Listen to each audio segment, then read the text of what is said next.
কখনো শুনেছেন শসার কেজি 2.5 লাখ টাকা? ভাবতে পারেন বাজারে গেলে যে শসা 40 কিংবা 60 টাকা কেজিতে পাওয়া যায় তা কি করে এত টাকা দাম হাঁকা হয়।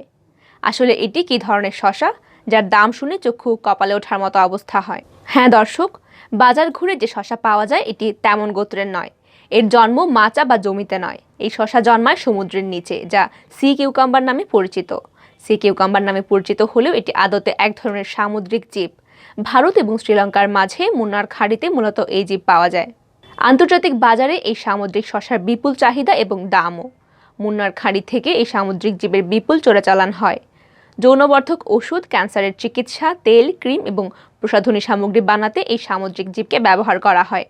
ওষুধ ছাড়াও চীনসহ দক্ষিণ পূর্ব এশিয়ার বেশ কয়েকটি দেশে এই জীবের দামি রেসিপি তৈরি হয়। সামুদ্রিক শসা একনিওডার্ম প্রজাতির জীব। আকার অনেকটা টিউবের মতো এবং দেখতে অনেকটা শসার মতো, তাই এর নাম সি কিউকাম্বার দেওয়া হয়েছে। সমুদ্রের নিচে বালিতে লুকিয়ে থাকা ছোট ছোট জীব এর খাদ্য। এর গা নরম তুলতুলে। সমুদ্রের বাস্তুতন্ত্রের উপর এই জীবের বিশেষ ভূমিকা রয়েছে। এর বিষ্ঠায় যে নাইট্রোজেন, অ্যামোনিয়া এবং ক্যালসিয়াম রয়েছে তা প্রবাল প্রাচীরের জন্য খুবই উপযোগী। এই জীব চোরাচালানের জন্য বিলুপ্ত হয়ে যাচ্ছে ক্রমেই। 41 বছরে এই সামুদ্রিক শসার দাম বহুগুণ বেড়ে গিয়েছে। 1980 সালে এই শসার দাম কেজি প্রতি 5,000 টাকা ছিল, যা এখন বেড়ে হয়েছে 21,000। তবে এর মধ্যে কয়েকটি বিশেষ প্রজাতির শসা রয়েছে যার 1 কেজির দাম 2.5 লাখের বেশি। শ্রাবণী তালুকদার, আন্তর্জাতিক ডেস্ক, বাংলা ভিউ।